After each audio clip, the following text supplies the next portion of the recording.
Next जो हम लोगों ने देखना है वो हमारे पास है सिनेरियोज। पर्सोनास के बाद हमारे पास नेक्स्ट टॉपिक सिनेरियोज का है। तो सिनेरियोज में हमारे पास एक्टिव यूजर्स होते हैं, और जैसे हमने पहले डिस्कस किया था कि सिनेरियोज में हम activities with respect to specific context या किसी भी कॉन्टेक्स्ट में डिफरेंट एक्टिविटीज देख रहे होते हैं। जैसे यहाँ पे जो पर्सोना हमने लिया था, उस पर्सोना की बहुत सारी एक्टिविटीज हैं, ये सारी की सारी एक्टिविटीज हम देख सकते हैं, लेकिन हम इन एक्टिविटीज में से सिर्फ उन एक्टिविटीज के ऊपर फोकस करते हैं जो एक्टिविटीज हमारे स्पेसिफिक डोमेन से रिलेटेड होती हैं। और इसके अलावा हम सिनेरियोज में टेक्नोलॉजीज को भी एक्सप्लोर करते हैं कि हमारे पास डिफरेंट एक्टिविटीज के लिए डिफरेंट कॉन्टेक्स्ट में किस तरह की टेक्नोलॉजीज यूज हो सकती हैं। सिनेरियोज हमारे पास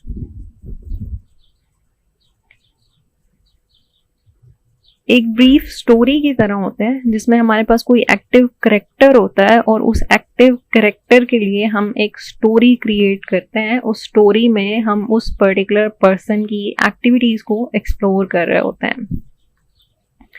तो हम इसमें ये डिस्क्राइब कर रहे होते हैं कि हमारे पास जो कोई स्पेसिफिक पर्सन है वो हमारी प्रोडक्ट में किसी स्पेसिफिक टास्क को किसी स्पेसिफिक कॉन्टेक्स्ट में क्यों परफॉर्म करेगा और किस तरह से परफॉर्म करेगा। तो डिफरेंट सिनेरियोज में हम डिफरेंट टास्क को डिफरेंट कॉन्टेक्स्ट में दिखा सकते हैं। ये हमारे जो सिनेरियोज होते हैं वो हमारी हेल्प कर रहे होते हैं डिज़ाइन टीम के अंदर विजुलाइज करने पे कि हमारी प्रोडक्ट में फंक्शंस कौन से होने चाहिए, फीचर्स कौन से होने चाहिए। हमारे पास जितने भी फंक्शंस और फीचर्स हैं वो सारे के सारे हम सिनेरियोज के थ्रू एक्सप्लोर कर रहे होते हैं, और हमारे पास डिज़ाइन की रिक्वायरमेंट्स आ रही होती हैं, और फिर उन डिज़ाइन रिक्वायरमेंट की बेसिस पे हम सिस्टम में यूजेबिलिटी टेस्टिंग परफॉर्म कर सकते हैं। हम ये देख सकते हैं कि हमारे पास यूज़र ने जिन प्रोडक्ट्स को यूज़ करना था और जो उनके स्पेसिफिक गोल्स थे वो उन्होंने उन चीज़ों को परफॉर्म करके अचीव कर लिए हैं या नहीं किए हैं। तो हम ऐसे करते हैं कि हम सिनेरियो की एग्जाम्पल देख लेते हैं। सिनेरियो की एग्जाम्पल में हम पहला सिनेरियो वही वाला ले लेते हैं जो भी हम लोगों ने पर्सोना डिस्कस किया था, मिया का। तो मिया इस सिनेरियो में बेसिकली ये कह रही हैं कि मिया अपने कंप्यूटर के सामने बैठी हुई हैं और वो रिपोर्टिंग हैंडल कर रही हैं। उस रिपोर्टिंग को हैंडल करते हुए मिया अपने सिस्टम के ऊपर रिपोर्टिंग नहीं कर रही हैं, बल्कि उन्होंने क्या किया है कि उन्होंने अपना एक वेबसाइट ओपन की है zero.com, और इन्होंने इसके अंदर ना फ्रंट पेज ओपन किया है और उसको ना अंडरस्टैंड करने की कोशिश की है कि इस फ्रंट पेज के अंदर कौन कौन सी चीज़ें हैं।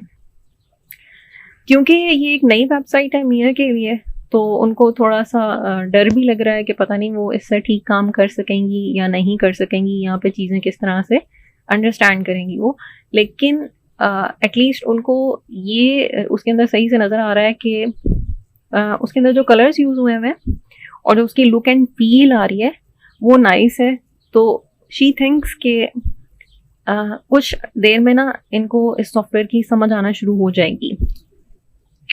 तो इस सिस्टम को एक्सप्लोर करते हुए वो ये देख रही हैं कि जो मिया है वो अब क्या करें अगर उन्होंने कोई रिपोर्ट जनरेट करनी है। तो अभी वो यही सोच रही थी कि उन्होंने अगर कोई रिपोर्ट फॉर्म किसी को सेंड करना है तो उन्होंने कहाँ से करना है। तो उनको एक सर्च बॉक्स नज़र आया और उन्होंने उस सर्च बॉक्स के अंदर जाके सर्च किया कि अगर उनको कोई अप्रेंटिस रिफंड का फॉर्म चाहिए तो वो उनको वहाँ पे मिलेगा या नहीं मिलेगा। उन्होंने उस सर्च बार के अंदर जाके ये रिफंड का फॉर्म सर्च किया, उन्होंने लॉन्च किया सर्च बटन को, और जो न्यू स्क्रीन उनके सामने आई उसके अंदर एक शॉर्ट लिस्ट आ गई कि उनके पास ये वाली फॉर्म्स हैं, और टॉप ऑफ द जो आपके पास लिंक्स आ रहे हैं उनमें जो टॉप पे लिंक था वो एक्चुअली वो वाला लिंक था जो कि उनको चाहिए था। तो ये आपके पास सिनेरियो है, और अगर आप इस सिनेरियो में देखें तो यहाँ पे एक एक्टिविटी परफॉर्म हो रही है जो कि स्पेसिफिक कॉन्टेक्स्ट में हो रही है, और इसके अंदर आपने टेक्नोलॉजी को भी एक्सप्लोर किया है। तो हम एक पर्सन के लिए डिफरेंट सिनेरियोज राइट करते हैं और उन सिनेरियोज में हम ये एक्सप्लोर करने की कोशिश कर रहे होते हैं कि यूज़र हमारे सिस्टम में कौन से एक्शंस परफॉर्म करेगा या कौन से फीचर्स और फंक्शनैलिटीज़ एक्सपेक्ट कर रहा है कि हमारे सिस्टम के अंदर होने चाहिए, और उन फीचर्स को किस स्पेसिफिक कॉन्टेक्स्ट में हमारे यूज़र ने यूज़ करना है, उस कॉन्टेक्स्ट के लिए हमारे पास टेक्नोलॉजीज़ कौन कौन सी होनी चाहिए, ये सारी चीज़ें हम सिनेरियोज़ के थ्रू एक्सप्लोर कर रहे होते हैं। आप कोई और सिनेरियो भी ले सकते हैं, जैसे ये एक सिनेरियो है जिस सिनेरियो में दो फ्रेंड्स हैं और इन फ्रेंड्स ने बेसिकली ये डिसाइड किया है कि इन्होंने कोई मूवी देखनी है। तो ये एक फ्रेंड को मूवीज़ जो हैं वो आर्ट मूवीज़ पसंद हैं, दूसरे फ्रेंड को आर्ट मूवीज़ पसंद नहीं है।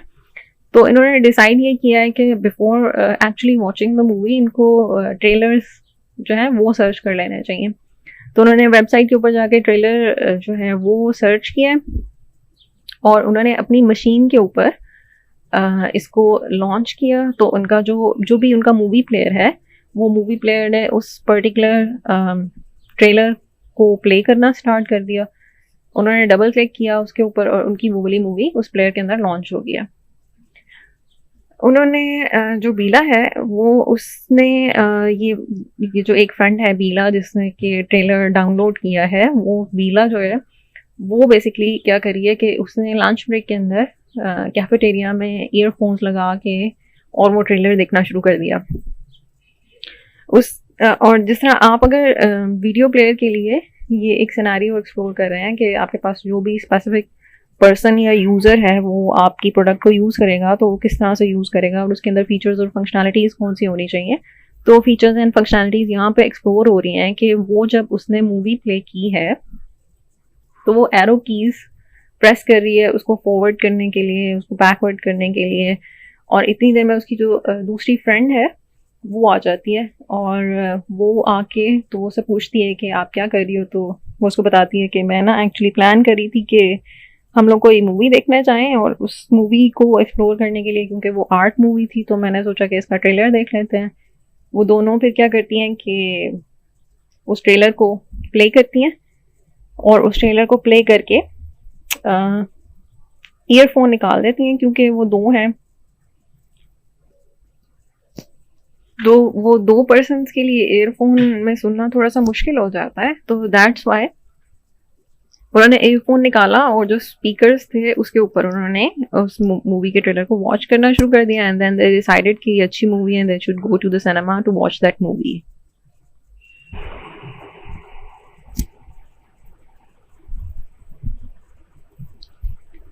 नेक्स्ट हमने ये देखना है कि हमारे पास ऐसे कौन सी गाइडलाइंस या प्रिंसिपल्स हैं जिनको फॉलो करके हम पर्सोनाज और सिनेरियोज को डेवलप कर सकते हैं। तो हमारे पास लैनी नेल्सन एक साइंटिस्ट हैं, इन्होंने काम किया हुआ है सिनेरियोज और पर्सोनाज के ऊपर। उन्होंने 10 स्टेप्स स्पेसिफाई किए हैं जिसके अंदर उन्होंने डिस्क्राइब किया है पर्सोना और सिनेरियो की डेवलपमेंट के प्रोसेस को। ये जो लैनी नेल्सन के 10 स्टेप्स हैं इसके अंदर इन्होंने एक एंटायर प्रोसेस को कवर किया है जिसमें हमारे पास इनिशियल डेटा गैदरिंग से लेके ऑन गोइंग डेवलपमेंट तक सारे के सारे स्टेप्स इन्वॉल्व हैं। ये जो नेल्सन के 10 स्टेप्स हैं, इनके किसी भी प्रोजेक्ट में अगर हमने ये नेल्सन की 10 स्टेप्स फॉलो करने होते हैं तो ज़रूरी नहीं होता कि हम इन 10 स्टेप्स में से सारे के सारे स्टेप्स को फॉलो करें, बल्कि अगर तो कोई ऐसा पर्सन होता है जिसको ज़्यादा फेमिलियरिटी होती है इन स्टेप्स के साथ, तो उसके अंदर पॉसिबिलिटी है उस पर्सन के लिए कि अगर उसे लगता है कि वो इन स्टेप्स में से कोई स्टेप स्किप कर सकता है और उसको उसके कॉन्सिक्वेंसेस का पता है, तो वो उन स्टेप्स में से कुछ स्टेप्स को स्किप भी कर सकता है। हम ऐसे करते हैं कि हम उन स्टेप्स को देख लेते हैं कि ये स्टेप्स हैं कौन से। तो इन नेल्सन के 10 स्टेप्स में जो सबसे पहला स्टेप है वो स्टेप है फाइंडिंग द यूजर्स। इसके बाद नेक्स्ट स्टेप में हम हाइपोथेसिस बिल्ड करते हैं, फिर उसकी वेरिफिकेशन होती है। वेरिफिकेशन के बाद हम पैटर्न्स फाइंड आउट करते हैं और फिर हम पर्सोनास कंस्ट्रक्ट करना स्टार्ट कर देते हैं। उसके बाद हम क्या करते हैं, सिचुएशंस डिफाइन करते हैं और वैलिडेशन परफॉर्म करते हैं। उसके बाद हमारे पास नॉलेज की डिसेमिनेशन होती है और हम सिनेरियोज क्रिएट करते हैं और उसके बाद ऑन गोइंग डेवलपमेंट प्रोसेस होता है। जिसके अंदर डेवलपमेंट जो होती है वो हो रही होती है। हम ऐसे करते हैं कि वन बाय वन इन सारे के सारे स्टेप्स को देख लेते हैं कि हमारे पास ये वाले जो स्टेप्स हैं इसमें किस तरह से चीज़ें काम करती हैं। हमारे पास जो फर्स्ट स्टेप है वो है फाइंडिंग द यूज़र। तो हमारे पास जितना भी नॉलेज होता है ना, उस सारे नॉलेज को हम आइडेंटिफाई करके उसके अंदर से यूज़र के बारे में जितनी भी इंफॉर्मेशन हमारे पास होती है वो सारी की सारी इंफॉर्मेशन हम गैदर कर रहे होते हैं। जो हम डेटा कलेक्ट करते हैं उसके लिए हमारे पास डिफरेंट सोर्सेज हो सकते हैं, जैसे हमारे पास इंटरव्यूज़ हो सकते हैं, हमारे पास ऑब्जर्वेशंस हो सकती हैं, हमारे पास क्वेश्चनियर्स हो सकते हैं। जैसे अभी थोड़ी देर पहले मैंने आपके साथ डिस्कस किया था कि हमारे पास जो यूज़र्स होते हैं उनके स्पेसिफिक कैरेक्टर्स होते हैं, उनकी बेसिस पे हम यूज़र ग्रुप को आइडेंटिफाई कर सकते हैं। जैसे अभी हमने डिस्कस किया था कि हमारे पास अगर ट्रैवलर्स होते हैं तो वो डिफरेंट टाइप के ट्रैवलर्स हो सकते हैं। तो वो जो डेटा है वो हम ऑब्जर्वेशंस के थ्रू गैदर कर सकते हैं, हम इंटरव्यूज़ के थ्रू गैदर कर सकते हैं, हमारे पास सेकेंड हैंड इन्फॉर्मेशन हो सकती है, रिपोर्ट्स हो सकती हैं, हमारे पास जो डिज़ाइनर्स होते हैं उनके अपने पर्सनल एक्सपीरियंसेस हो सकते हैं। उन एक्सपीरियंसेस को इन सारी चीज़ों के साथ इनकॉर्पोरेट करके हम एक्चुअल यूज़र या हमारे पास जो भी एंड यूज़र होता है उसके बारे में इंफॉर्मेशन को गैदर कर रहे होते हैं। हमारे पास जो नेक्स्ट इसके अंदर स्टेप है वो है building a hypothesis. Hypothesis basically assumption को कहता है। तो जितना भी डेटा हमने अभी कलेक्ट किया है उस डेटा के ऊपर हम एनालिसिस परफॉर्म करते हैं और एक जनरल आइडिया डेवलप करने की कोशिश करते हैं कि हमारे पास यूज़र किस तरह का हो सकता है। इसमें प्राइमरी फोकस हमारा वही होता है कि हमने प्रोजेक्ट की डोमेन में रहते हुए डेटा कलेक्ट करना होता है और उस डेटा कलेक्शन के ऊपर से हम फिर यूज़र के बारे में कोई एजम्पशंस बना रहे होते हैं। हम जो यूज़र्स के बारे में एजम्पशंस बनाते हैं ना, उन एजम्पशंस में हमने ये देखना होता है कि हमारे पास यूज़र्स जो हैं वो एक दूसरे से किस तरह से डिफरेंट हो सकते हैं। उन यूज़र्स में डिफरेंसेस जो होते हैं वो इस बेस पे आ सकते हैं कि किसी एक स्पेसिफिक यूज़र को कुछ डिफरेंट फंक्शनैलिटीज़ चाहिए होती हैं, किसी दूसरे यूज़र को कोई और फंक्शनैलिटीज़ और फीचर्स चाहिए होते हैं। तो हमने ये चीज़ें आइडेंटिफाई करनी होती हैं। जब हम एक हाइपोथेसिस बना लेते हैं तो उसके बाद हमारे पास जितने भी सर्वेज होते हैं उन सारे के सारे सर्वेज को हमने इस पर्सपेक्टिव से देखना होता है कि हमारे पास with respect to the specific domain जो है उसमें जो हमने इनिशियल हाइपोथेसिस बनाया है वो हमारे पास हाइपोथेसिस ठीक बना है या नहीं ठीक बना है। यानी कि आपने यूज़र्स को आइडेंटिफाई करना है, यूज़र्स की डिफरेंट टाइप्स को आइडेंटिफाई करना है। इसके लिए हमने एजम्पशंस जो करनी है उसको हम कहते हैं कि हमने ये एक हाइपोथेसिस क्रिएट किया है। जब आप हाइपोथेसिस क्रिएट कर लेते हैं तो उसके बाद आपने जो हाइपोथेसिस बनाया होता है उसको आपने वेरीफाई करवाना होता है। तो वेरिफिकेशन में मेन गोल ये होता है कि हमने जो हाइपोथेसिस बनाया है उसको या तो हम सपोर्ट करेंगे या उसको हम रिजेक्ट करेंगे। कि हमने जो डिफरेंट यूज़र्स आइडेंटिफाई किए हैं उनके दरम्यान में जो डिफरेंसेस हैं, जैसे कुछ जो यूज़र्स होते हैं, जो कुछ ट्रैवलर्स होते हैं, उनका प्राइमरी फोकस ये होता है कि उन्होंने मनी सेव करनी है, कुछ का फोकस ये होता है कि इन्होंने इन्जॉय ज़्यादा करना है, कुछ का फोकस ये होता है कि जो चीज़ें उन्होंने ऑलरेडी एक्सप्लोर की हुई हैं वहाँ पे वो दोबारा ना जाएं। कुछ यूज़र्स ऐसे होते हैं जो ये कहते हैं कि हमने ये वाली जगह विजिट की थी और हमें यहाँ पे बहुत मज़ा आया था तो हम यहाँ पे दोबारा भी जाना चाहते हैं। तो वो जो आपने डिफरेंसेस आइडेंटिफाई किए होते हैं या जो इनिशियल हाइपोथेसिस बनाया होता है उसको आप रिजेक्ट कर रहे होते हैं या उसको आप सपोर्ट कर रहे होते हैं। इसमें आप डिसाइड ये करते हैं कि आपने कितने पर्सोनास की डिस्क्रिप्शन प्रोजेक्ट में इंक्लूड करनी है, और वो जो आप डिस्क्रिप्शन इंक्लूड कर रहे होते हैं वो हर पर्सोना एक पर्टिकुलर ग्रुप ऑफ यूज़र में से किसी एक यूज़र को टारगेट कर रहा होता है। ये जो वेरिफिकेशन होती है इसमें हम क्या करते हैं कि प्रोजेक्ट पार्टिसिपेंट्स जो होते हैं ना उनको कन्फ्रंट करते हैं इस हाइपोथेसिस के अकॉर्डिंगली, ताकि आपके पास जितना भी एग्जिस्टिंग नॉलेज है उसके अकॉर्डिंगली आप एक्सप्लोर करें कि जो आपने एजम्पशंस की हैं वो ठीक की हैं या नहीं की हैं। वेरिफिकेशन में हम क्या करते हैं, हमारे पास जो कहते हैं डेटा होता है उसको हम दोबारा से असेस करते हैं कि हमारे पास जो भी इनिशियल हाइपोथेसिस बना है वो इनिशियल हाइपोथेसिस हमारे पास जितना भी रिव्यू करने वाला डेटा था वो सारा का सारा डेटा उसके साथ मैच कर रहा है या उनके दरम्यान में कोई डिस्क्रिपेंसीज हैं। अगर कोई डिस्क्रिपेंसी होती है तो फिर क्या होता है कि हम उस हाइपोथेसिस को दोबारा से बनाने की कोशिश करते हैं। जब हमारे पास वेरिफिकेशन हो जाती है तो फिर क्या होता है कि हम फाइनल नंबर ऑफ पर्सोनास पे एग्री कर लेते हैं कि हमारे पास इतने डिफरेंट टाइप ऑफ यूजर्स हो सकते हैं। आपके पास जो प्रोडक्ट और सर्विसेज होती हैं उसमें अगर तो वो छोटी प्रोडक्ट है, उसका एक ही यूज़र है, तो आप एक पर्सोना बना सकते हैं। लेकिन आप मोर देन वन पर्सोनास जो हैं वो भी बना सकते हैं। आपके पास डिफरेंट टाइप ऑफ यूजर्स हैं तो आप उन डिफरेंट टाइप ऑफ यूजर्स के लिए ज़्यादा पर्सोनास क्रिएट कर सकते हैं। लेकिन आप जितने भी पर्सोनास क्रिएट कर रहे होते हैं उसमें से प्राइमरी यूज़र आपके पास एक ही होना चाहिए। आपके जितने भी फंक्शनैलिटीज़ होती हैं उसमें आपके पास फोकस जो है वो सिर्फ एक पर्सोना के ऊपर होता है। उस पर्सोना से रिलेटेड फिर आप सिनेरियोज लिख रहे होते हैं या आप स्टोरीज राइट कर रहे होते हैं। जब आपके पास पैटर्न्स आ जाते हैं, जब आप आइडेंटिफाई कर लेते हैं कि आपके पास यूज़र ग्रुप्स में से कौन कौन से यूज़र्स हैं, तो उसके बाद आप क्या करते हैं, आप पर्सोना राइट करना शुरू कर देते हैं। पर्सोना अभी हमने जैसे डिस्कस किया था कि हमारे पास ना एक फिक्शनल कैरेक्टर होता है, लेकिन जो पर्सोनाज होता है ना उनको कंस्ट्रक्ट करने का पर्पस ये नहीं होता है कि हमने यूज़र को डिस्क्राइब करना है, बल्कि हमारा पर्पस ये होता है कि हमने ना जितनी भी प्रॉपर्टीज या जितनी भी सर्विसेज या प्रोडक्ट्स प्रोवाइड करनी है उसमें यूज़र को जितनी भी प्रॉब्लम्स है ना उनके लिए हमने कोई सोल्यूशन प्रोवाइड करना होता है, और उस सोल्यूशन को with respect to that particular user as a starting point हम ले रहे होते हैं।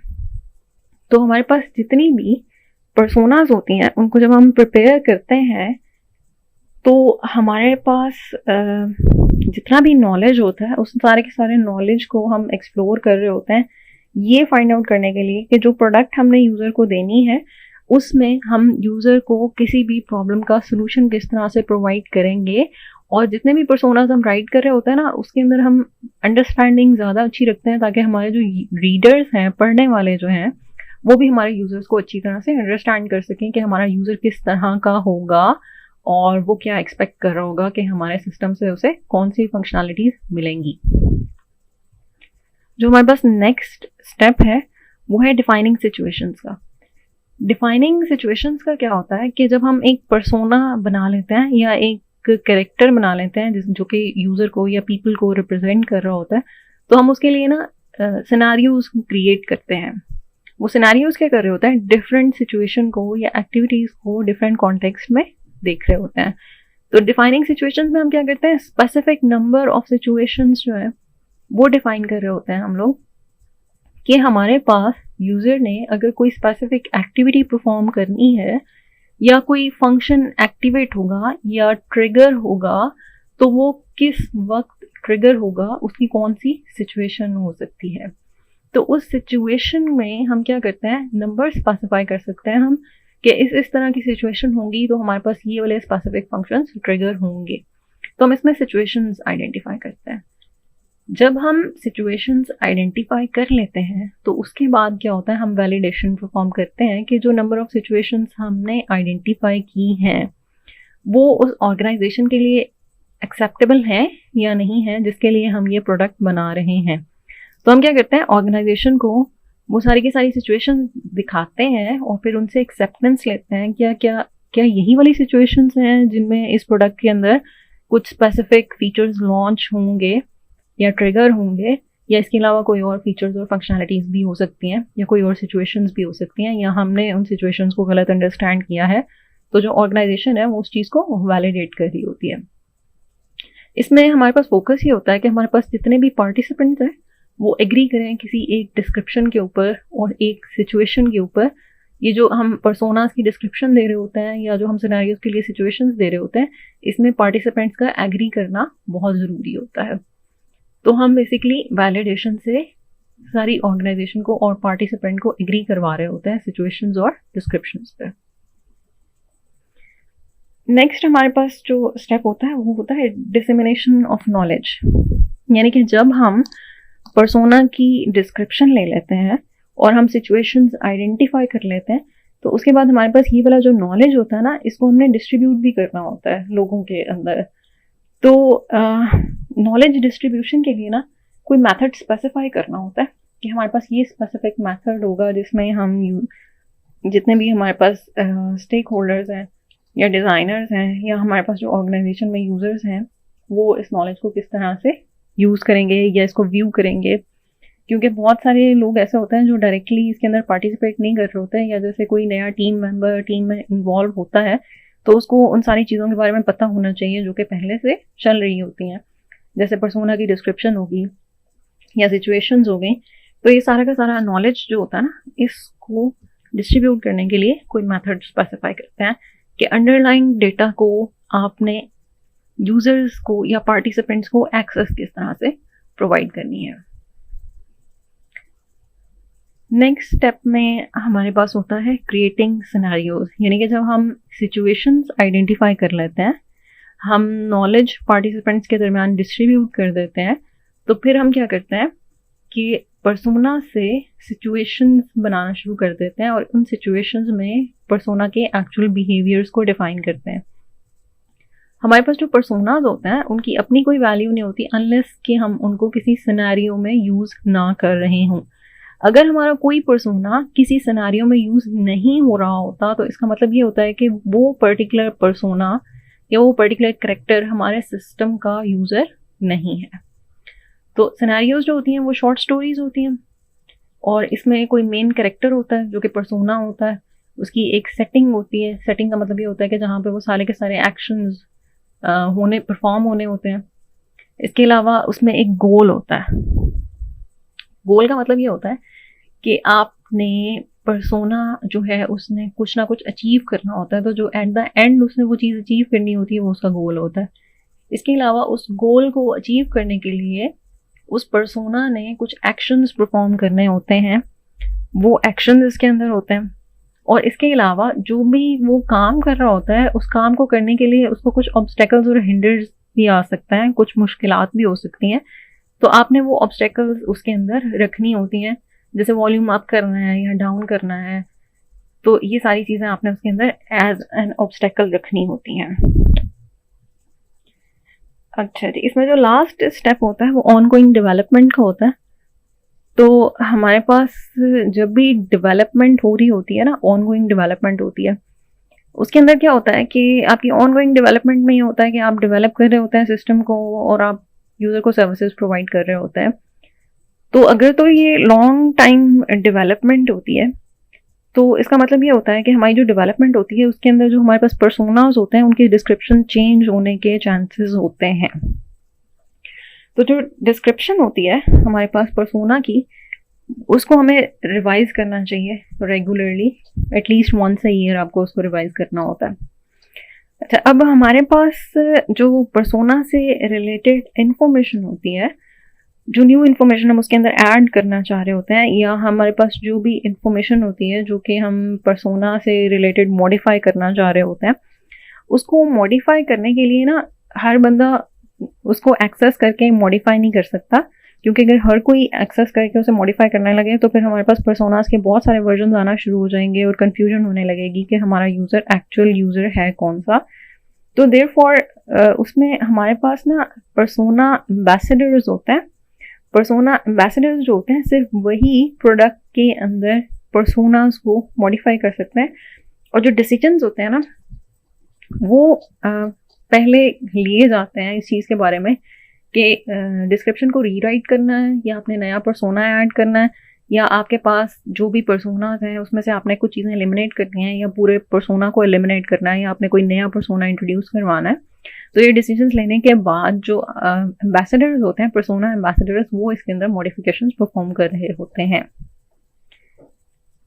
अगर आपको इस टॉपिक से रिलेटेड मज़ीद इन्फॉर्मेशन चाहिए तो आप यहाँ से इन सारे के सारे लिंक्स में जाके इसको सर्च कर सकते हैं। इंशाल्लाह नेक्स्ट लेक्चर में हम आइटरेटिव डिज़ाइंस और प्रोटोटाइप्स के बारे में बात करेंगे और हम लो फिडेलिटी प्रोटोटाइप्स और हाई फिडेलिटी प्रोटोटाइप्स देखेंगे।